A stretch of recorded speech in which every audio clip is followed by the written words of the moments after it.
দেখো 25-এর একের পরিপূরকের মান কোনটি। তো 25-এর একের পরিপূরক বের করার জন্য আমাকে আগে 25-এর বাইনারি মান বের করতে হবে। তো 25-এর বাইনারি মান বের করার জন্য আমরা সহজ ট্রিক্স মেনে বের করব।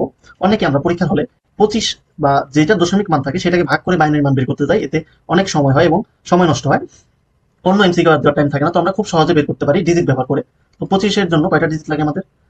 1, 2, 4, 8, 16। দেখো এগুলো যোগ করলে আমরা 25 হয়ে যাবে, আমাদের 25 হয়ে যাবে, আর দরকার নাই। তো দেখো 25 হইতে হইতে 25 হতে কয়টা যোগ করতে হয়? 16 আর 8 কত? 24 আর 1 25, এই দুটো দরকার নাই, 0। এটা আমাদের 25-এর বাইনারি মান। এটাকে আমরা 8 বিটে করবো, এখানে 5টা আছে তো 3টা 0 হবে। এটা আমাদের বাইনারি মান।